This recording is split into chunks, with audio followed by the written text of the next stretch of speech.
Welcome to the Dork Forest. Jackie and her pals will never bore us. Shameless confessions about our obsession will make us laugh and smile. So let's explore the Dork Forest and dork out for a while. Hello and welcome to the Dork Forest. I'm Jackie Cation. I am your host of the Dork Forest. You probably know the websites, JackieCation.com, DorkForest.com, TheDorkForest.com. We're all over iTunes and whoever has downloaded it and repurposed it for whatever your needs. That's right. So feel free to review the show on iTunes. Feel free to email me, Jackie@JackieCation.com, if you have any comments, questions, or concerns. Anyway, let's do the credits. Mike Rickbert composed and sang that song you just heard. He sang it with his wife, Sarah. He'll sing again his words to the Mexican hat dance at the end of the program. Patrick Brady is going to fix this audio, and Vilmos does my website. Okay. There are many ways to support the show. Let's talk about them. The easiest way is just to tell other people about the show and follow me on Twitter and Instagram and Snapchat @JackieCation and tell people, word of mouth. Another way to support the show financially, doesn't cost you anything, is the Amazon banner. On JackieCation.com, there's an Amazon banner under support the show. And on DorkForest.com, there's just an Amazon link that takes you to Amazon. And both take you to Amazon. You order like normal, and the show gets a little bit of a kickback. Doesn't cost you extra. It's just a way, if you order from Amazon, to help the show. More direct way of helping the show, you can give money to the show via PayPal. There's a PayPal button under the Support the Show page on JackieCation.com, and there's a PayPal button on DorkForest.com. You can donate directly. If you want to give monthly, I haven't made that easy. I don't have a monthly setup. I know that it's easy. I just don't have any time to do it. So you have to remember every month that you like the show and then give me money. So I'll use it wisely on audio cables and chocolate, whatever. Another way to support the show, if you don't like PayPal, is people have been Venmoing me money. I'll take it. That seems lovely. Jackie@JackieCation.com. It's just under Jackie Cation. So whatever. If you have listened to all 600 and whatever episodes of the Dork Forest and would like more Dork Forest, there are premium episodes, probably a dozen of them. And they are, in the last couple of years, if I do a live episode, it usually costs me some money. So I have been putting them up on Bandcamp, and they cost money. They cost $2 a pop. But if you go to thedorkforest.bandcamp.com, you can see those different shows. They're usually live episodes around the world. And there is also four stories on a sort of a handmade storytelling album that I made over there too. And those are just $1 each. So if you want to go to Bandcamp, you can do that as well. You can order merch on JackieCation.com. There are shirts and CDs and a DVD of my stand-up. There's the stand-up CDs, Circus People, It's Never Gonna Be Bread, This'll Make an Excellent Horcrux, and my brand new album, I Am Not the Hero of This Story. And they're all available as CDs on JackieCation.com. They're all available digitally on Amazon and iTunes, and you can just listen to them on Pandora and Spotify and whatever. So, but if you like hard copies, let me know if you want them signed or not. There's also a DVD of the Horcrux album, which is video. That's what a DVD is. And you can download that at comedyfilmnerds.com if you just like a download. Okay, there are shirts. There's my stand-up shirt, Spooky Reading Girl. There's also 2 Dork Forest t-shirts. So there's the Ranger of the Dork Forest t-shirt, and there is a Dork Forest logo shirt. And all the shirts are made in the United States, union made, so they run a little big because they're made by Americans. Other than that, my stand-up is available on the website, on JackieCation.com. You can watch my Conan sets. You can watch a bunch of different stand-up sets. You can, and then you can see what my schedule's like. Enough of this. Let's get into the show. It's a really good one. Hey, I'm in a hotel room in Oakland, San Francisco, whatever, in the Bay Area, as kids say it. And Lisa Allard, you are a ranger of the Dork Forest, and we ran into each other at Comic-Con, and you were like, you remember me? I'm the Quilt Dork. And I was like, I only remember you as the Quilt Dork, sadly. And then, because you're on the Ranger page on Facebook, which is Dork Rangers, I think it's called. And so I was like, hey, do you want to record an episode? Because you've asked, and you're moving. I am. I'm vacating the Bay Area after 17 years being back. and moving to my hometown of Eugene, Oregon. Wait, are you from Eugene, Oregon? I was born in Eugene, Oregon. Well, then nobody in Eugene, Oregon will have a leg to stand on when they try to mock you for moving from California, do they? No. And my mother's moved back to Eugene as well, so she's going to be very close. And my dad's over the hill in Redmond. So I am Eugene, born and raised. Excellent. So there's plenty of Eugene. So, but this is kind of the last opportunity, because a couple of people up in the Rangers in the Bay Area are like, hey, I live up here. There's a guy who's a ballroom dance dork. And I'm like, oh, yes, please. But he didn't come to the show. So, and you talked to me first, and you're moving. So this is kind of perfect. Correct. Next weekend is my last weekend in the Bay Area. So Lisa Allard has brought quilting items. I have a friend who quilts, but I don't know that she's ever finished a large quilt, and you have large quilts. I do. So, okay, here's the history. When Please. I was 7 years old, my mother bought me my first sewing machine, and she taught herself to sew. And I remember her taking lessons. I don't know if this is dating a lot of people, about stretch and sew. Stretch and sew. Stretch and sew was learning how to sew the stretchier, more man-made fabrics rather than cotton and denim. And I wore overalls, T-shirts, skirts, and dresses to school that my mother made. There we go. That, you know what? That, of course, made you the coolest kid in the world. I knew those kids. I knew those girls. And they're like, no, my mom made it. No, it's pretty. No, I like it. I like my mom. I do. My sister, there are plenty of photographs of my sister and I in matching dresses for Easter and for the holidays. That is adorable. It's fantastic. Wait, so she bought you like a kid-sized sewing machine that worked? No, there were no such thing as kid-sized sewing machines back in those days. You bought an adult sewing machine, and for your child. So she bought one for you and one for herself? Absolutely. She's like, we're doing this together. We are. And you have one sister? How many kids in your family? 4, 2 sisters one sister, 2 brothers. Okay, so 2 boys, 2 girls. Mm-hmm. And you and your sister, did your sister also get her own sewing machine? No, she did not. Did she get some sort of shovel? I mean, what other menial task was she getting? She got sheep. Literally. You can ask her about Cubby, her sheep that she raised who had a broken leg. So yeah, because then we moved to Mora Ranch. We moved up to Ring County when we moved down here into the Bay Area. So sewing went out the window, and my sister and I fell in love with animals. I horses, her sheep. Oh, fair enough. So, yeah. Oh my God, you are essentially the child I wanted to be. I did lead a quite varied lifestyle. But sewing went by the wayside as I became a teenager and became interested in more outdoor things, horseback riding, and I literally worked on a cattle ranch. So sewing was not one of those things that I had time for. Right. And then I went through life and found the man of my dreams, and we got married and bought a house, and I had a spare bedroom, and I didn't know what the heck to do with that spare bedroom or what to do with myself now that I had nabbed the man. Right. So you're like, I was on task because I needed to find a partner, and I found a partner, and now all of a sudden, get some free time. Correct. And while you and I can bond over my 2,700 book library later, sure, reading can only consume so much of my day. So my husband's mother, yes, had nobody to teach her how to sew. Her mother did not pass that trait down. Neither did anybody else. All right. So she taught herself how to sew, and she had for many years professionally sold homemade baby clothing. Oh, wow. And young children's clothing, and then got tired of people saying, well, do you have it in this size and this color? And people not realizing that it takes time to make these clothes. Right. It's like the Dork Forest. Guys, I don't have a women's cut. I am not schlepping all the different colors. Somebody asked me if I had the Ranger shirt in something other than black. And I was like, no, I don't. And you have the green Dork Forest one. I had to discontinue the brown because it sold less than the green. And I was like, we're just going to go with one. Anyway, gotcha. Fascinating story. Go. Fascinating. So my mother-in-law taught herself how to make children's clothing. And then she saw a lovely woman on television, probably PBS, named Alex Anderson. Alex Anderson. She is very, very famous in the quilting world.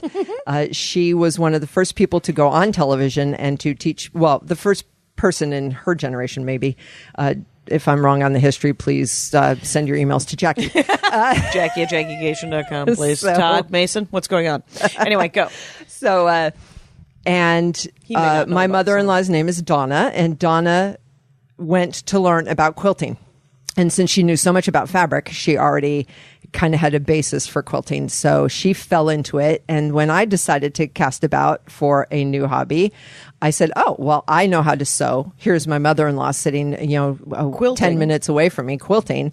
So maybe I should try my hand at that. So I went. When was that? How That long ago was in, 1996. Okay. 1995, 1996. That's why you have almost finished quilts. in front of me. Yes, I have been quilting for many, many years. Right. So 21 years later. I actually have finished a quilt, which for some quilters is an accomplishment. It's real. That journey is super real because I have seen the detail on quilts, and quilts are crazy. Anyway. Some of them can be, yes. So I first decided, well, I'll go back to clothing making since that's what my mother taught me. Clothing is three-dimensional. Right. And while you can argue that quilts are three-dimensional, the third dimension is very, very short. It's less than an inch. The depth perception of the third dimension is... wait, so you mean clothes are like you have to stick your body into them? Is that Correct. what you mean so by you have three-dimensional? to, shoulders and Sure. boobs for women and hips Right. and Okay. waists and all kinds of things. So it is a very precise, and that third dimension. It's tailoring more than... Yeah, it can get very, very Fiddly. detailed and Yeah. fiddly. Good word. And I made one shirt and said, oh, yeah, no, this is never going to happen. So I asked my mother-in-law, hey, how about the basics of quilting? And so she gave me the Idiot's Guide to Quilting. The actual book? The actual book. Because that is a franchise that just keeps that they print money. Yep. And this was before YouTube, where now you can go anywhere and say, how do I do I thread do a it? machine? Right. And there's some video that will show you how to thread your machine. And what does this definition mean? And all of these things. So back in my old days, we had to find all that information from a book. Right. Dewey So- Decimal System. Do it. Oh, yeah, absolutely. So I was a pretty quick hand at it and learned very, very quickly that there are you can divide quilters into two basic groups. Number one, those of us who do it for the love. Right. And number two, those who go beyond the love to full on obsession. And these are the quilts that you see having first prizes and best of show in quilt shows. Okay, State Fair. Yes. All right. Because those people are technically perfect. And it's gorgeous. And it's beyond gorgeous. I have eschewed the what's the technicality. Fair enough. Well, talk to me briefly, though, about where's the, okay, so, I think we need definitions. yeah, because here's where I'm at here. Now, my friend Jenny Bergman, who owns a toy store in New York City, Upper West Side, you guys get out there, West Side kids. She quilts. And I have watched her quilt, but I knew that I would be putting a nickel in her if I asked her, or asking for a task, which I did not wish to also have. So, but I can ask you because we have an hour. So there seems to be two pieces of cloth. Correct. And then there are decorative cloth on top of that? No. Okay. All right. So here we go. Definitions. Number one, the finished product is called a quilt. Yes. Number two, the word quilting is an adjective. It's an action. You actually have to quilt your quilt. Okay. So that is a final step, or one of the final steps in creating your quilt is actually quilting. The quilting. And then people also use the term quilt to mean the overall process. Okay. So you can say, I'm going to be quilting a quilt to finish my quilt. I think it might not go totally, but I want that to be please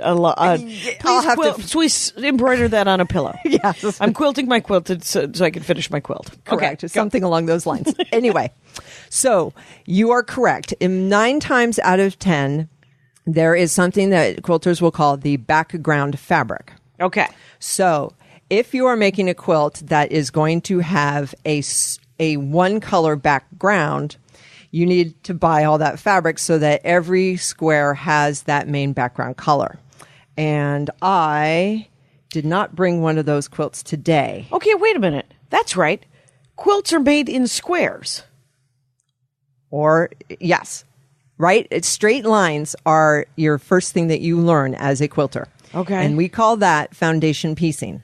Okay. That means you are actually taking two pieces of fabric, putting the right sides of them together, and sewing them together through your machine. Now, And then you have a square with two pieces of fabric. or usually a rectangle. Or rectangle. Got Yeah. it? So, rectangles, squares, and triangles are right. the biggest. Triangles. Are the biggest. Those are your shapes. Shapes. Thank you. Yeah. Now, you will learn quickly from looking at my quilts that I don't like straight lines.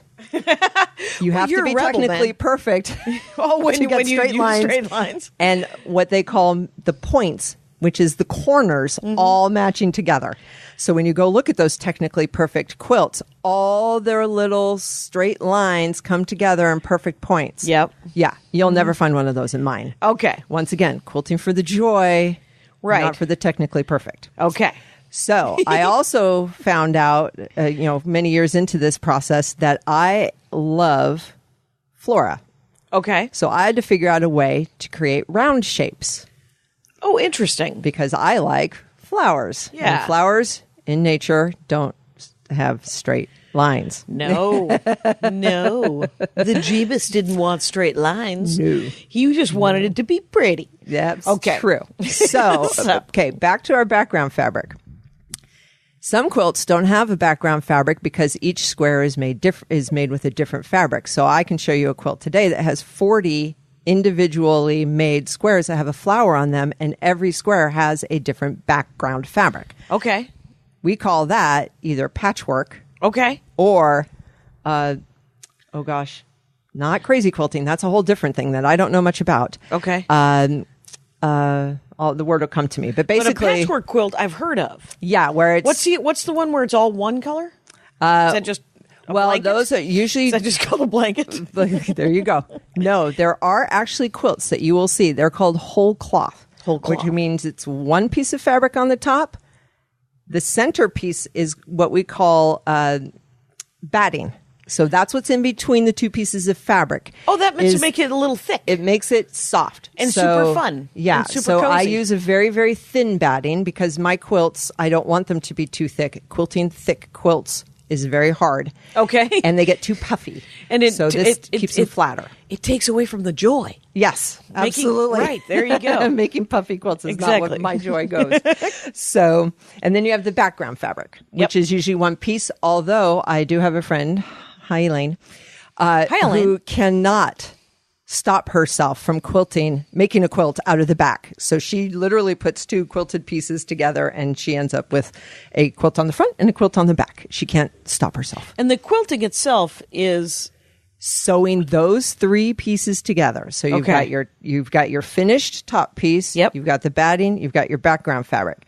You pin all three of those layers together. Yep. Other people baste it with thread. I choose to use safety pins. Okay. And then I sew through all three layers. And that is the act of quilting, is sewing those three layers together. and you can sew them in curlicues. Absolutely. That is called free motion quilting. Okay. So most people learn their very first quilt. They do something called stitch in the ditch. What is that? And that is where they follow those straight lines that Okay. they just made with those pieces of fabric. So they've either made this, one of the simplest shapes is called a four patch. So Okay. it's a square with four colors. Yep. It can be two colors. It can be purple and white, and then purple and white, so that you have a checkerboard. Like a checkerboard kind of thing, yeah. Then the next big one is a 9 patch. So you've got 2 rows and 2 Yep. rows, and that makes 9. Or you can have that back to that 4 patch. You can use 4 different colors. Then what somebody would do is they could sew all of those 4 patches or 9 patches together in how many rows and how many columns they want. And then you stitch along those straight lines when you're quilting, and that's called stitch in the ditch. So Because you're going in between the colors. right. You're going straight ditch. down on the And seam. So the sewing of the pieces together, that is not quilting. That's the sewing. stitching. But in the overall scheme of I'm going to make a quilt, so I am quilting, yes, it could be called quilting. That's where it gets confusing to some people. It's like, call it whatever you want. Right. It's the whole process is quilting. So however deep into that rabbit hole you're willing to go, you've done some quilting. Absolutely. Once you've Absolutely. taken two pieces of fabric and some batting and put it together, that could be called a quilt. Absolutely. In its most simplest form. Absolutely. Okay. Yes. Now, back to what you said, where if you've offered to help. Oh, my right. sister offers to help. She loves to help. So she has cut for me. Oh. And I do a type of quilting now that's called applique quilting, which we'll get into. So there's a lot of tracing and cutting involved. So Okay. my sister will sit and she will trace all day. What is tracing? Well, I mean, I know what tracing is, but here we go. in this case. So back to me wanting to make flowers. Mm-hmm. The easiest way to make flowers I discovered, well, back it up a bit. So I went through and made my first quilt. And my very first quilt was tulips, flowers. Wow. Yes. Which I don't have. It's packed in a box and it's at my mom's house right now. So that quilt, if you look at it, is all straight lines. Okay. I made those tulips using triangles and squares and like you were told to. Yep. Like you're like, Yep. okay, it's supposed to be triangles and squares. And somebody had made So a it's pattern boxy of tulips. very boxy tulips and very boxy Pointy. leaves. But it was tulips. I made flowers. There are many styles of quilting, and one of them is called paper piecing, where you take fabric and you use a paper template and you're actually sewing fabric to fabric using that template. So that template is being sewn on as well. Okay. And it's hard to explain, and I'm sorry, you guys, but you definitely go to YouTube and find a video on paper piecing, and they'll Paper show you how piecing. it is. What it looks like. But what you get are it's like the pattern. You're sewing the pattern onto the pattern, onto the thing. Yes. So Okay. you're taking two pieces of fabric, you put them together, you sew them onto that pattern, and then you iron the two pieces open, and then you take your next piece of fabric and you can sew it as well. And what that pattern shows you is where you need to cover. So you need a piece of fabric big enough to cover the next, space 3. Right. And then it allows you to sew these very, very sharp angles. Oh, okay. So you can produce a flower that has lots of spikes, or you can produce a sun with lots of spikes. Got it. By doing this paper piecing. It is time consuming. It is a bit wasteful of fabric is one of the big complaints. But what you get are these amazing geometry angles, and you can create something that looks almost round because you can sew piece by piece by piece, and there's many, and as you put more angles, it looks rounder and rounder. Yeah. Here's my question. What happens to the paper? Then you have to pull all that damn paper off. Okay. Yeah, and that can be also time consuming. That's its own project. And a pain in the butt. Does your sister like to do that? No. Okay. Then, I don't know when, quilters invented something called, I don't know if quilters invented it, but quilters use something called a light box. Light box. So once upon a time, that was a wooden frame with a piece of plexiglass on top with a bare bulb underneath it. And you could put a pattern onto that plexiglass and trace it onto your fabric so that you can cut the fabric. Like the old projectors. Yes. And- Yes. all right. Absolutely. So those things are cumbersome and hot and not fun. Remember that there's like a light bright? Yes. With the pattern that you'd put the pegs into? Yes. Super Almost- hot. Where yes. you're like, there's a fire. Okay. Yeah. And we're not doing that on a hot summer's day. Right? That's a winter activity. event. So with the advent of, what are our lights that burn cool? Right. The Freon LEDs. Yeah. And all the... I now have a light Freon. table that I can put on my lap that's less than an inch thick, and it's cool but very, very bright.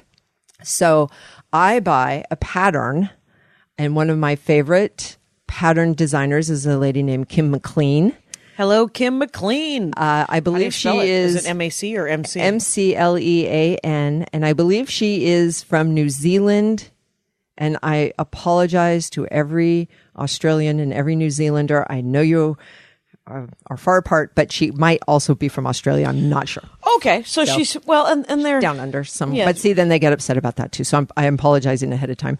But wherever Kim McLean resides, she makes these fantastic patterns with these very big flowers. Okay. And so I take that pattern and I trace it onto a sticky substance. There's many of them. My favorite's one called Steam a Seam. Steam a seam. Steam a Seam. And what you do is it's a 3 layers. It's a tracing paper layer, it's a sticky layer, and then it's a backing that is onto that sticky. So Can the backing be anything? Can you pick the no, backing? it comes all together, all as 3. one? Yes. And So it picks sort of the design. Like there's different designs of what it is.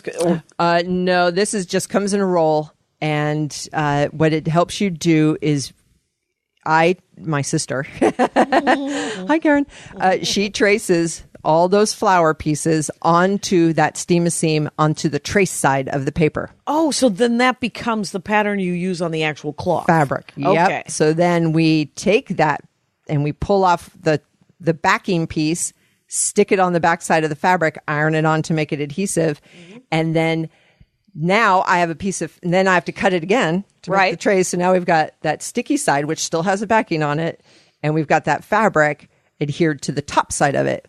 And then I pull that second backing off and I slap it onto my background fabric, and I can come up with pieces that are now glued to another piece of fabric. So then you can sew.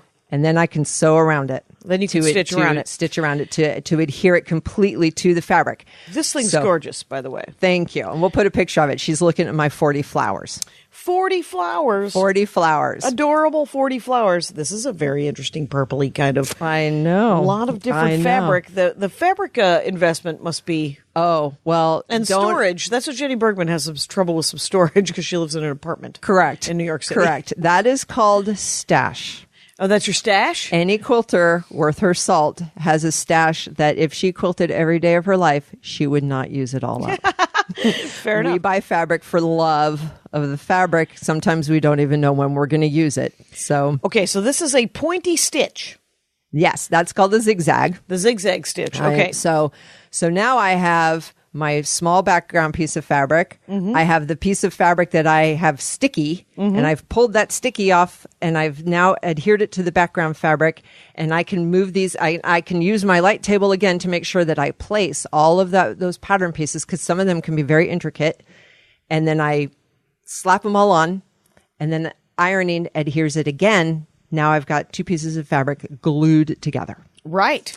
So that way they don't move when I stitch around them to permanently adhere them. I couldn't choose not to stitch, but then eventually the glue they'll fray, and that's not as much fun. Let's cast back 150 years to women doing this by hand and thinking, what's happening?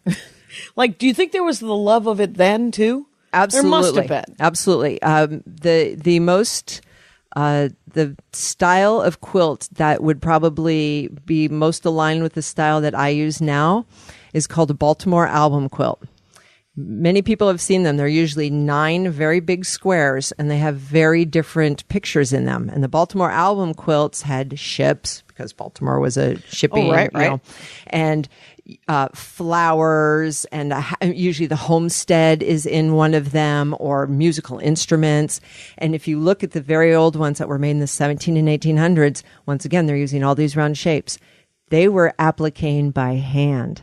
I'm machine appliquing. Right. Applique by hand is sewing 2 pieces of fabric together, and to get those round shapes, they turn that fabric under, and then they hand sew those 2 pieces of fabric together, or 1 piece of fabric on top of another piece. And I have done hand applique, and it takes a long time. Yeah. And I always found an excuse to get back to my sewing machine, so all my hand applique projects were just piling up. I discovered the light table, discovered the joys of and the speed of machine applique, and all my hand applique projects have now been finished. Some of them are half and half. Half by hand, half by machine. Right. Because guess what happens a lot faster? Me and machine. You and machineries. Yeah. But the weird thing, so they would, here's what I know about quilting. It is something. It's not going to fill the building. Nope. Oh, no. It's going to fill a thimble. It's a bunch of ladies doing it together. It's like a thing where you're like, well, let's all get together and work on Elizabeth's quilt. Correct. We're all going to gather, and let's say Elizabeth has created six squares or 6 giant rectangles. And then she says to her 5 friends, come on over. I've made a pie. and there's some soup on the stove. Help me put this damn thing together. And that's when they put it together. Does that sound like something that happens? Yes. So what is that called? Besides old-timey ladies getting together having pie. modern day definition of that is a quilting bee. Okay. So I belong to a quilt guild. Quilt Guild. Quilt Guild in the Where's Bay that Area. T-shirt? We have. I know. I should have worn one. Here in the Bay Area, we have a number of them. There is a Oakland Quilt Guild. There's a Pacifica Quilt Guild, San Francisco. I belong to the San Mateo Peninsula Quilters. Yes. So we meet once a month, and we are a nonprofit organization. Most of the ladies in my quilt guild, we have a couple of charities that we donate quilts to, particularly the neonatal at the Stanford Neonatal Hospital. Oh. So every neonatal baby goes home with a homemade quilt. Aww. And we have, oh gosh, it's the outreach program, and they changed their name within the last year, and I can't remember, but same with homeless children. Okay. So we make twin bed size quilts so that when the children come into the assisted housing, when they leave assisted housing, they take their quilt with them. That's awesome. A lot of quilt guilds have a charitable aspect because most of us make so many darn quilts, and our family is like, okay, we have enough. Thank you. We need no more. Quilts are beautiful. They're Stop lovely. giving me a quilt. Yeah, my closet is crammed full of them. Gave me a quilt. My sister-in-law gave me a quilt. That she bought at JCPenney. Mm-hmm. And it's just a machine quilt made in Taiwan or China or something like that. And it is beautiful. And I genuinely love it. And it was probably, $45. Mm-hmm. And, and people say, "Oh, is that a homemade quilt?" And I was like, no, but it's great, isn't it? Because quilts, they're super cozy. They're very cozy. They're the most, and this one isn't too thick. So if you live somewhere like Los Angeles or somewhere warm, and it's good for layering. It's perfect for layering. So, yeah. And they do get warm very quickly. You put one or two on, and it's like, oh, yeah, I'm warm now. Yeah. And the layering is crazy. That's so neat with the homeless kids because I saw a video on Facebook where you see things. And it was this guy who was raised in foster care, and he adopted a bunch of kids, him and his partner. He was a gay man. And they kept trying to adopt a baby. And his husband goes, "Hey, weren't you in foster care? Why don't we adopt some foster kids?" And so they ended up adopting like a couple of sets of siblings. And they showed up at the house. He said, when I went to a different foster care place, they would put all my stuff in a garbage bag. And so when the kids showed up in a garbage bag, I almost burst into tears. I'm like, 40 years later, we still have just garbage bags for these kids. And so he has started a project where he donates backpacks. Nice. And small and little rolly luggage for foster kids so that they can have luggage like people and they're not walking around with a hefty bag full of their stuff. Yes. And so having your own quilt just makes you feel more human, more loved, and more people-like, less like an institutionalized kind of thing. So and was it Mr. Mom where he had the blanket, the whoopee? I don't know. Did he? Yeah, something like that. I don't know. Movie, some Mr. movie, Mom with yeah. Michael Keaton? Where one of the kids had that blanket that just, he toted around with him everywhere. And we've all had that toy or that thing where we just latch onto it. And I certainly hope that the quilts that we've donated to that shelter have followed some of them kids. Have followed those kids and have it's their own thing that they can have. So whatever new place they're in, at least there's something familiar. So that's neat. Really that's super. So you have how many quilts do you think you've made? Oh my gosh! And are they all like big, or are they you made baby ones? Well, I can this quilt that I'm showing you now is the last small quilt I ever made. And it turns out that I am genetically incapable of making small quilts because this quilt, while it doesn't look like it, it's broken. It didn't broken. work. It didn't work out properly. Notice there are no points on the star. It's an outrage, you guys. I can't tell you. Oh, did you? So okay, it somehow shrunk. It somehow so. Oh, there's another question I have. Do you wash the fabric before you sew it? Oh wow, that's a question, right? It is a question, and you will get a different answer from every single quilter on the planet. I used to wash every single piece of fabric that I brought into the house. and then dry it so that and then dry it, and would then be it would its become a size. knotted mess. And then I stopped. There are different qualities. Quilters generally work in 100% cotton. There's also flannel. A lot of people work in flannel, especially for children's quilts. Okay. Some work in add silk. There are some amazing silk tie quilts. That Really? are, yes, where people have taken old silk ties and made these beautiful, beautiful quilts out of them. But cotton is the most sturdy. But that being said, there's different qualities of cotton. Okay. As thread count? Is that what we're talking about? Yeah, the weave, the tightness of the weave. Okay. Yes, and some of them can be very, very loose, almost see-through, and those I would wash immediately to hopefully tighten them up. And others, the dyes may run. So that would be a smart thing to do, is to wash it and make sure that the dye, so that it doesn't. Color. Yeah, and reds are traditionally a very hard dye to set. So, if I find a really good red, I might wash that as well, just to make sure that, especially if I'm using it with white, that it doesn't bleed. And as fabric making has moved around the world, because once upon a time, and don't ask me, I don't know the history of it, I'm sure some of these dyes were toxic as hell. Oh, right. And so most fabric, as far as I understand and know, not made in America anymore because of our rules and regulations regarding the safety of dyes and runoff stuff. and waste and stuff like that. So as it's moved to other countries, the quality has gone Changed. up and down and changed in the politest term. Yes. That being said, America, as far as the last time I heard a stat, is one of the largest fabric buying countries. Okay. And quilting is a very big reason for that, and also the home clothing making industry, right? Oh, right. So, we do use and utilize a lot of fabric in this country. So, I tend to not wash the fabric unless I feel that I need to wash it for my own purposes in terms of, runny dye or a very thin weave. Okay. Now, most of my quilts I make to hang on a wall. So I don't want you to wash that quilt. I want you to hang it up. I want you to shake it out once a year, take it out in the sunlight, lay it on the grass so the chlorophyll can, take any musty smell away. But if you put my quilt, which I consider art, on your bed and your dog jumps on it, I'm not going to like you very much. Are you making tapestries? Are you making ancient tapestries that you would like hung in a Scottish castle? Pretty much, right?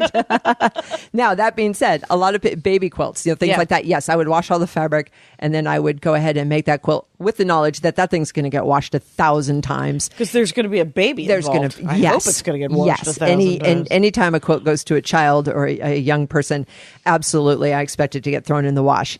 And I make it accordingly so that it can be thrown in the wash. Oh, so the sewing is changed a little bit to make it.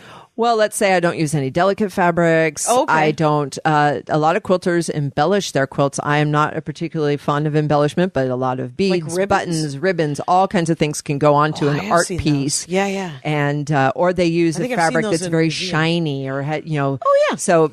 That stuff can peel off sometimes as well. So for kids, you want to use the more sturdy fabrics and ones that, and they have lovely, lovely fabrics with, every Disney character known to man, woman, and child. And I think Marvel even has their own lines nowadays. Oh, and who doesn't want to Marvel go to the long boxes like a moonstone? Anyway, I'm sure there's all kinds of fabrics for that. So yeah. So each of this seems to be like one piece of fabric here. Yes, this tiny I box. spend an inordinate amount of my time cutting larger pieces of beautiful, gorgeous. Fabric. Nothing wrong with it. Fabric into smaller pieces and then sewing them back together. And then sewing, which is what quilting is, I think. Yes, I did post on Facebook years ago. It's like I just spent the morning cutting beautiful fabric into 2 inches by 2 inches, and now I'm sewing them all back together again. It doesn't make sense sometimes, but that's how it is. Well, because you end up if you put this together, so this is probably, I don't know, 3.5 inches, right? Yep. Squared. Mm-hmm. And you have 1/2 inch or little. Those are probably 1 inch. Those are probably so it's 1 probably inch closer squares. to a 5-inch square. Okay. But yes, so I cut and I'm looking at standard seams are 1/4 an inch. So you always cut your fabric a 1/2 inch wider than what you really need it to be. So if this is 1 inch, I've cut 1.5 because a 1/4 inch on each side is going to go into the seam. Okay, which you can't see the back because it's got a back on it. You can see the back on this one because I haven't quilted it together yet. But see, there's my seam right there, and a 1/4 inch seam. Okay. And every quilting machine worth its salt has a 1/4 inch foot. Okay, a foot is an extension. Is it an arm? Is goes onto the arm. The foot is the part where the fabric goes under. And that usually a 1/4 inch foot will have a guide on the right-hand side. So if you butt your fabric up to that guide under the foot where the needle comes down is going to be exactly a 1/4 of an inch from the guide. Okay. So it's a built-in 1/4 inch seam if you just run your fabric up against the foot. Now, sewing machines, whole different ball of wax. Right. Well, that is a different show, I'm sure. But because I was talking to Cross Stitch last week, and Sarah Schaefer, and she said she doesn't have some sort of extension arm to use bigger pieces of fabric. So, like I would think you would need a very large table to put your sewing machine on. Absolutely. You have a sewing machine. It is essentially a thing that looks like an elbow. So it goes up, and it goes over, comes down, needle comes down. 1,000 different kinds of needles, right? Correct. 1,000 different kinds of needles, 1,000 different kinds of feet, and bobbin thread. And I finally learned what a bobbin was last week, which is a piece of cardboard that you wrap your fancy thread around when you buy loose thread. Is that correct? Well, the bobbin in the sewing machine is the metal or plastic. Nowadays, it's mostly plastic. That yes, you wind thread around. And when you're sewing, you have a thread that comes from the top that goes through the needle, and then you have your bobbin thread. And what the needle does is it goes down through the fabric, and the bobbin spins, and that needle picks up a loop of that fabric, and that's how you get the stitch. The two pieces of fabric the two pieces of thread come together. One from the bottom, one loops up, and one's looping around the other. So. Wait, so there's two threads. Two threads. I vaguely remember this. My grandmother had a sewing machine. She hated sewing, but she would patch things. Yeah. That was her whole, she was like, I'm not making anything, but you can't walk around with that rip. Yeah. Anyway, so. When I applique, or when you hand applique, you're using a needle and thread. So you're only using one. When you're machine appliquing, you're using two pieces of thread. The one's coming from the top and the bobbin thread coming from the bottom. And does that make it more secure?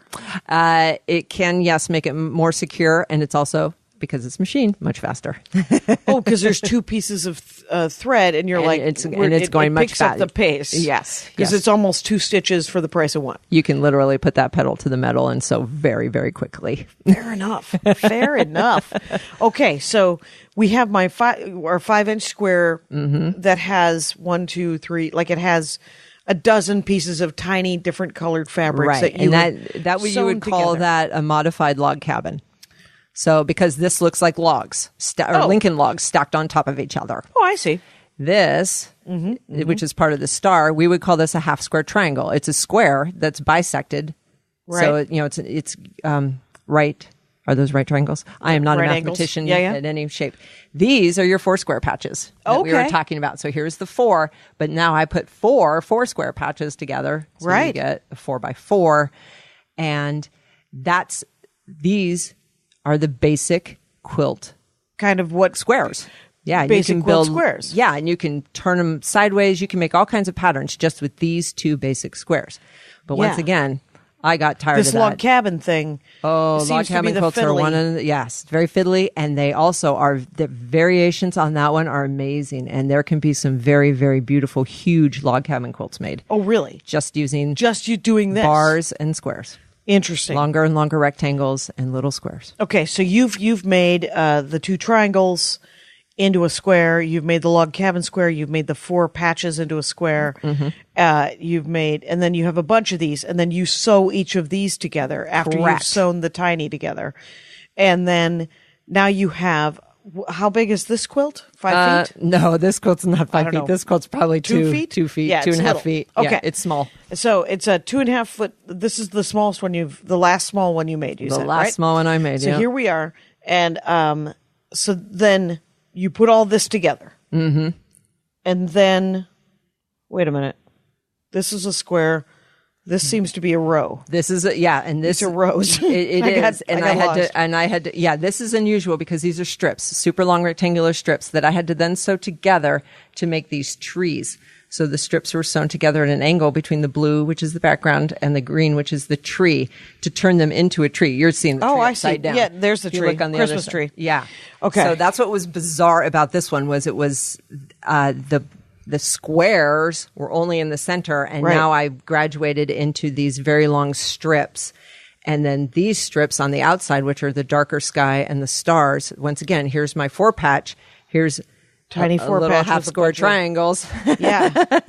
And then had to mesh them in with these more strips, longer strips. Okay. Probably why I stopped making small quilts, because this one was, oh my gosh, So many different projects, all in one. all in one. That's okay. So now it's all together. You've sewed it all together to make this side of the quilt. Correct. You then do the batting and the back side of the quilt, and you get it all together. Now, this squiggly line that goes all through it is the quilting line, right? Correct. Where it's just stitches that sort of make super cozy pockets. Yes. So Pockets of I happiness. got bored with Stitch in the Ditch. Okay. After one quilt.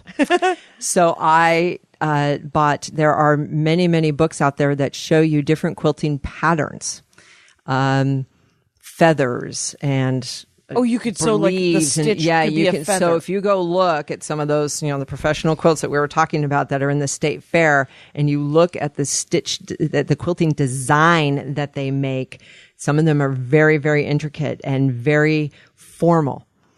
I decided when I became a quilter that I was going to do the whole process myself. I was going to cut my own fabric. I was going to sew my own pieces together, and then I was going to actually quilt the project. Now, some people professionally quilt, and you can send your quilt top to them, and they will quilt it for you. Oh, And I decided- why wouldn't there be a someone who's like, no, I'll put that together. That'll be great. Correct. And there's a lot of people that do that. And when they enter their quilts into the fair, they have to enter it as, pieced by Lisa Allard, Yes. quilted by Jackie Cation. Okay. Because I did not do the actual quilting, somebody else did. Okay. I decided I was going to do it all myself. Piecing and quilting. Piecing and quilting. And so I'm what they call a home quilter. Okay. Because I do have a very large sewing machine. And the expensive sewing machines, the thing that you were calling the elbow, Yeah. we call it the throat. So wherever the needle is on the sewing machine, and then that distance to the right of the needle to where the machinery is that makes the needle go up and down, Yeah. that area is called the throat. Okay. And the more space you can get between the needle and the machinery itself, the more quilt you can shove through. Oh, right. So I can sew these very large quilts on a home sewing machine.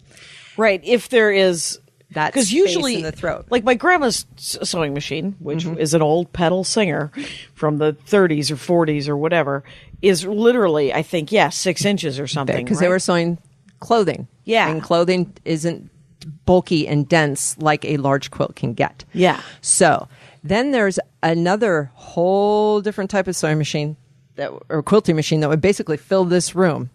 And What? Yeah. They're huge machines that, Yeah. and the name will come to me, but basically what they can do is they can even take my large quilts and Yeah. put them down flat. And they roll them on these spinners, and then the quilting needle goes back and forth. like a loom. Yeah, it looks like a loom. It does. Okay. It does. And it's a very large quilting machine. Okay. And they're programmable now, so you can program in the design that you want, and Sure. you just push a button and it'll go. Well, you don't just push a button. You have to, it's a lot of training to learn how to set it all up and everything. But Right. those are professional quilting machines. So Yeah. if you're sending your quilt out to be professionally quilted, it's being quilted on one of those very large machines. It's very flat. No one's pushing it through that throat Yeah. of a home machine. But I have continued. I do make queen size quilts and quilt them all on my little home machine. You make queen size quilts that you want people to hang. Yes, absolutely. And as got a Rangers wall? of the Dork Forest know, I have posted a couple of my quilts on that page.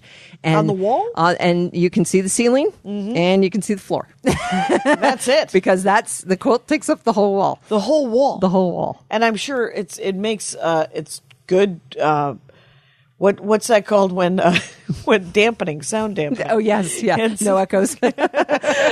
You just do one per room. Otherwise, you're living in possibly a madhouse. Correct. Correct. And there's no quilts hanging in my husband's room. So he's like, I'm good. Yeah, I'm fine. Thanks, honey. I'm good. They're very beautiful. I don't need one. A quilt on the wall. No. Oh my gosh. And that is, once again, because quilters just, this is what I do while I sit in front of the television. Okay. And especially when I'm quilting, it can be noisy. So I have my little headphones on so I can hear the volume of the television.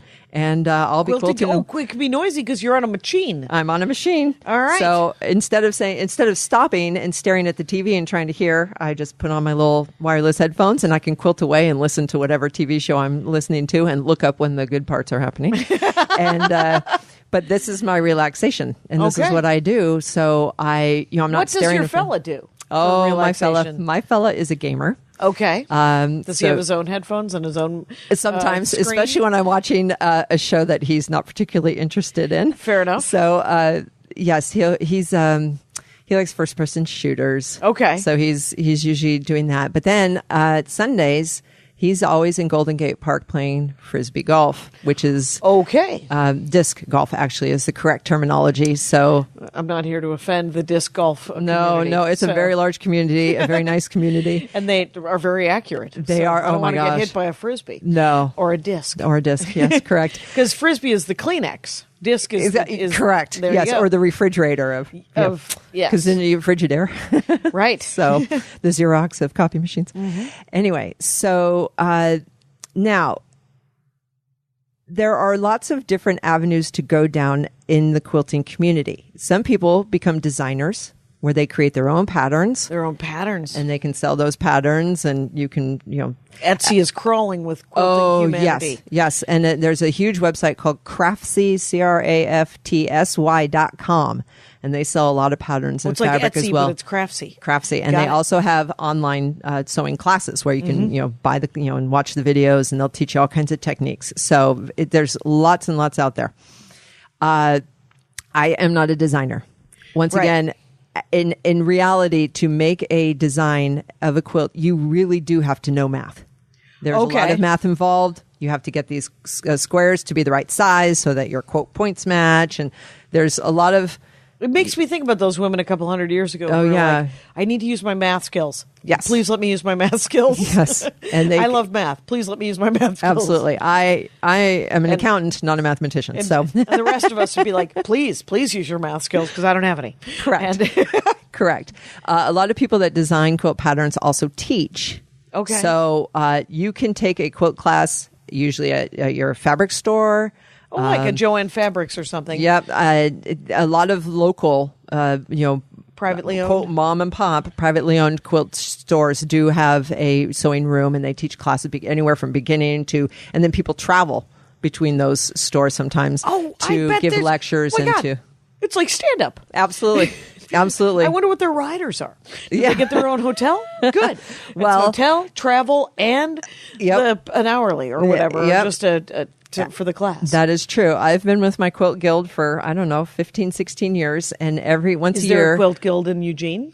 Oh, yes. Okay. Yes, there is. Once a year, Once a year, our quilt guild does what we call one of our own.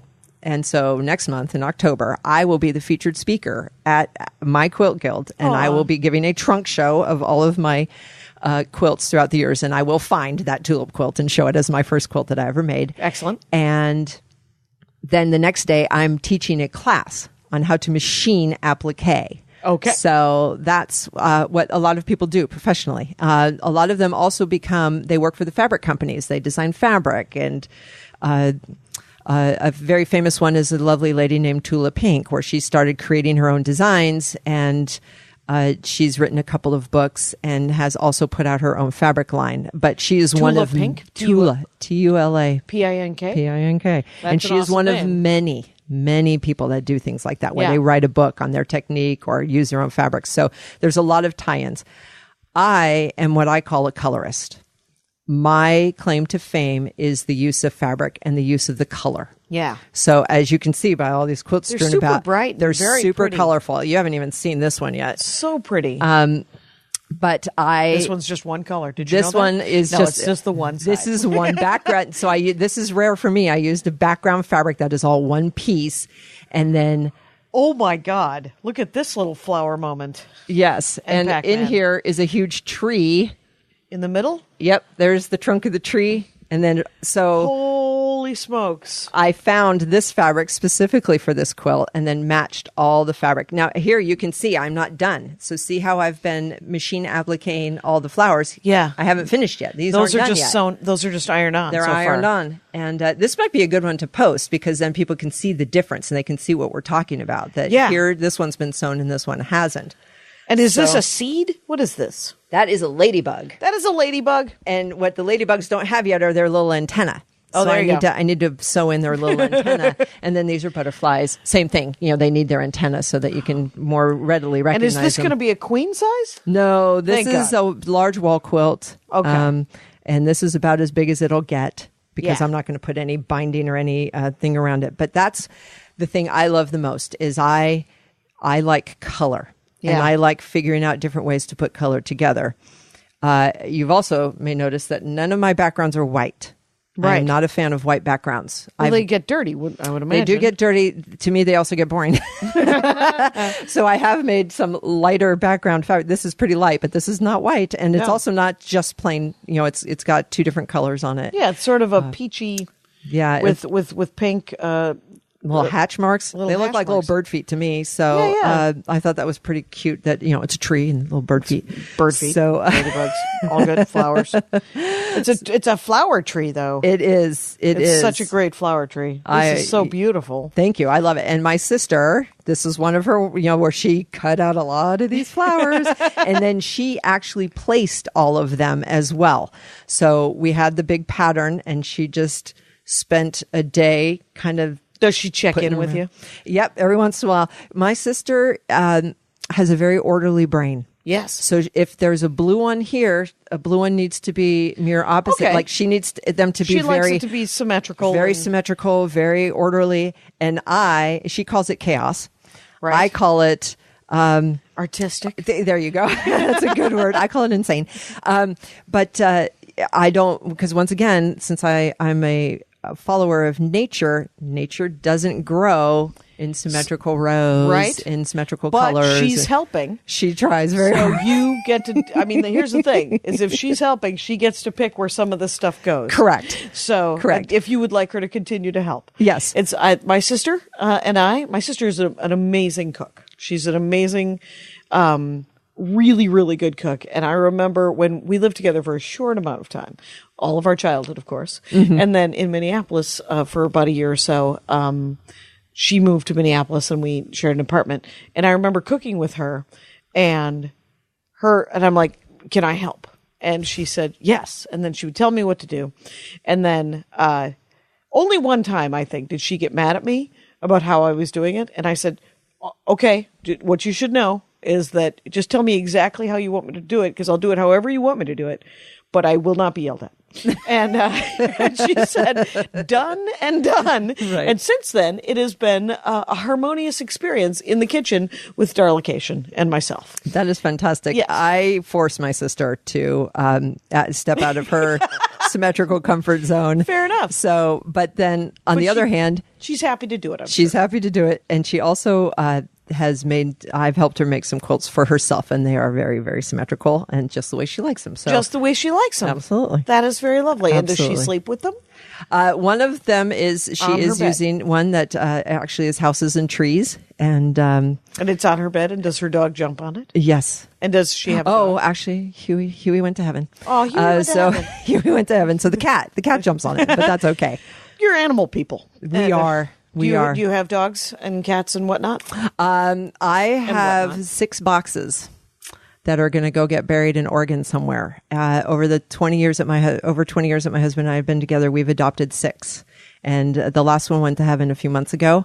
And my heart still hurts, so we're going to wait for a while. We're always dog people, always will be. But Okay. at So some point, you'll get a new dog friend when you get to Oregon. when we're ready. But And when you're ready.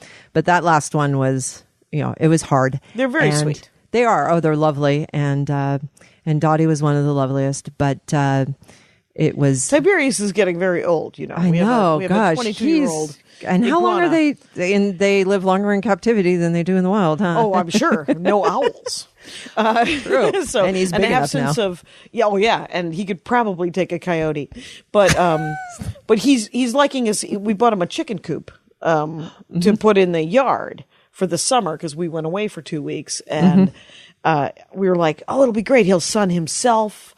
Whoever comes to let him out and feed him every couple, because you only have to feed him every couple of days, unless you're there every day. Then you can feed him every day. But if you are scared of him or whatever, you don't have to let him out. And then he spent the first 2 weeks just in the sort of the loft of the chicken coop. And Andy was like, no, he has to get sun. This isn't okay. We have to hire somebody, we have to ask somebody who's willing to let him out and pick him up and put him back in. And so Carmen Morales, who is a great stand-up comic, she came over, and she's also, in addition to being a great stand-up comic, she's a professional photographer. Like, she took the picture that's on my website, the front picture of me on stage. And she took the most gorgeous pictures of Tiberius and sent us videos of him flying with the Game of Thrones song because he looks like a dragon. And I'm like, come on. And but she lets him out, and he follows her around because he's like a cat to some extent, where he kind of follows you around. And so when we got home, I let him out, and then he was following me around. I was like, no, you and I don't do this. Carmen's not here. And he's like, no, what are you doing? No, we're not. Like, the nature of our relationship is not changing. I'm so sorry. And, but he's okay. Now I've waited off. That's you get okay. 3 extra minutes. 3 extra to talk minutes. about quilting because I talked about Tiberius. So this is gorgeous. Thank you. This is the one you're working on. You're you're actually working on several, aren't you? I'm working on several. So, and that's another thing. Every quilter has what's called UFOs. Unfinished objects. Oh, and I, this year, in January of this year, I had no idea that I was going to be moving. The plan was to move eventually, but there were certain family circumstances that we had no idea when they would occur, and they did. So at the beginning of the year, I write a list out of every quilt that I want to do. Well, this year I got really... ambitious for once anal and said, okay, I'm pulling out every project that I've either have fabric sitting around and waiting for, or I've started and put aside for whatever reason.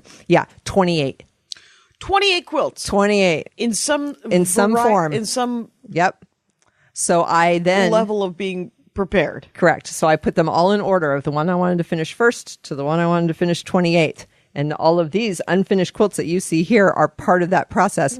Sadly, I've had to stop. Have you finished any? Or? I did. I've finished 4 or 5 of them. Okay. And then my sewing, I have 2 sewing machines, which is very few for most quilters. Okay. Sandy has 28. Your friend Sandy? My friend Sandy. She 28. teaches. Okay. So she teaches kids to quilt. So she has thousands different. of. That's I know. We do give her an allowance for that. Right. But she's not allowed to buy another one ever. She might be a collector of sewing machines. Oh yes. Okay. But so my goal is to finish all of my quote UFOs, and I was well on my way until I had to pack my house up and put it in storage. Right. So how many are sitting here? Unfinished, I have 3 that you brought that are with here, you. and then the other 3 are finished. So as examples. Yeah. To answer your question, how many quilts do I have? I don't know, but what I learned very early on was to document every one of them. So I have notebooks with a photograph of every quilt. Notes. The provenance? The day it started, the day I started it, the day I finished it. Some of them can be 3 and 4 years between those dates. Sure. Some are very quick. And also who has it. Oh, there you go. So I have quilts that are in England, Germany, Australia, Canada, Idaho, Oregon, all across the Florida. Yeah. So family members and far-flung friends that have taken them with that I've sent them quilts. So I think one's in Spain now too. Wow. So I try to keep track of that and where they all are so that I know how. Now, I don't number them. That's probably what I should do is go figure out how many I've done. So I strongly encourage anybody, any kind of artist, to document your artwork because you lose track and you never know where you forget. I made that quilt. I totally forgot about it. The other Do you ever look at old quilts and get inspiration for new quilts? Absolutely. And here in the Bay Area, there's the Pacific International Quilt Festival, which is down the San Jose Convention Center every September, October. And it is the largest one in this area. And I go down there for two reasons. Number one, because you're just overwhelmed with the amount of quilts and the differences, and lots of them. There's no two alike any year. Yeah. There's just so many, and there's so much artistic talent in this field that it just people are amazing. Yeah. And then the other thing is, every vendor known to man, woman, and child is also under that roof. And I go with that big, huge red bag, and it's empty, and it's full when I walk out. And I just buy patterns and fabric and whatever I want. And and they love you. They do. They do. And that's what they're there for. And it's literally a one-stop shop. I can just buy to my heart's content. Yes, it's really cool. Are there special threads that you like? This thread is red, I noticed. And then the other threads are... Oh, yeah. I'm also known as the thread lady. There's thousands of colors of thread, and I have baskets upon baskets of thread because, especially on this one, as you can see, like some of them I match to the background color. So this yellow fabric, yellow thread. Well, this is a light purple, but I wanted to contrast it, so I used a dark purple thread. Same with the pink. Yeah, so these I all wanted to match. Yeah. Kind of let it blend in. But on this one, because it's so stark, I really wanted it to highlight and to contrast. So on this one, make sure they with pop. all the flowers, I'm using much brighter, darker fabric threads to really outline the fabrics. That's amazing. So, and then the last question that I think you asked was, I, in the Bay Area, was blessed with a basement. Oh. Which is a Midwest. And the people that I bought that house from almost 18 years ago were from the Midwest, and they built it in 1952. So I had a huge basement that was very open. So my brother is an architect. Oh, and he has the real architect's tables. Those real heavy. And he had one from college that he needed to find a home for. So I inherited it. And then my husband bought me a second big architect drafting table, and those are very high, and I'm a very tall person. Yeah. So now when I'm cutting my fabric and doing my thing, I can stand at this waist-high table and not be bending over. Right. It's got to be do better all of my for your work. neck and your It's back. Totally cool. Yeah. And then I have an architect's chair because my sewing machine's on that huge flat surface, so that while I'm quilting, I can lay that quilt out very flat, and it's not all bunched up. So those tables are big, which is they're nice. very big. They're very And then my uncle gave me 3 of those very, very old 8-foot folding tables with the real metal. Like those tables weigh 30 pounds a piece. They're not the plastic ones that you get nowadays. It's all going to be great fun to move. Oh, yeah. Those movers are not like me right now. But I put 3 of those together and put them on risers. Okay. And that's where I can lay these very large quilts out and do the work to prep them or to pin them. Do you move the sewing machine around? No. It's got to be stationary. The sewing machine is pretty much always. Bring the quilt the fabric to them. To the sewing machine, Fair yes. enough. But I have a lot of surface space. People also use a design wall where they use a tacky, like almost a nubby, like the chloroform? cottony fabric, and the fabric will stick to it, so they can put their fabric, and it doesn't glue on or anything. It just stays up there, and then you can create your design and step back and visualize. So I use tables rather than a wall, because I had a basement and the walls weren't very they weren't conducive for that type of a hanging apparatus. But another adage for quilters: you're as good as your tools. If you start quilting, you can literally go down the rabbit hole of tools. Yeah, all the specialty items and the tables and the chairs and the sewing machines and the design walls and everything you can. Rulers. Oh my gosh. I know quilters that have 20 rulers, right? So there's a ruler for every project and all kinds of things. So, and there's books galore. And like I said, YouTube and Craftsy are amazing places. If you want to see how to do any technique, you can learn it. Lisa Allard, it has been an hour. I know. See, and it was I didn't I just talk books. Do this last 3 paragraphs of information for people. This has been fascinating. Thank you so. I'm so psyched that you came to the show yesterday, and then we were able to do this, because scheduling, of course, is the hardest part. Absolutely. So this ended up being incredibly fortuitous. Next time we'll talk about the history of Edward Gorey and Charles Adams. Exactly. Someone on the Ranger page was like, are you going to talk about Edward Gorey? Talk about that. And it's like, I don't even know who Charles whatever is. Well, I'll tell you next time. Thank you so much for being on the show, Lisa Allard. Everybody, find her on the Ranger page on Facebook. And you know the rules out there, Rangers. Take care of each other. My hat, my hat, my hat. They're dancing around my hat, my hat, my hat, my hat. Well, what do you think of that? If it looks like a Mexican hat dance and it sounds like a Mexican hat dance, it's most likely a Mexican hat dance. So take off your hat and let's dance. Yay! Oh my God. Why don't we just call that as the end of the show?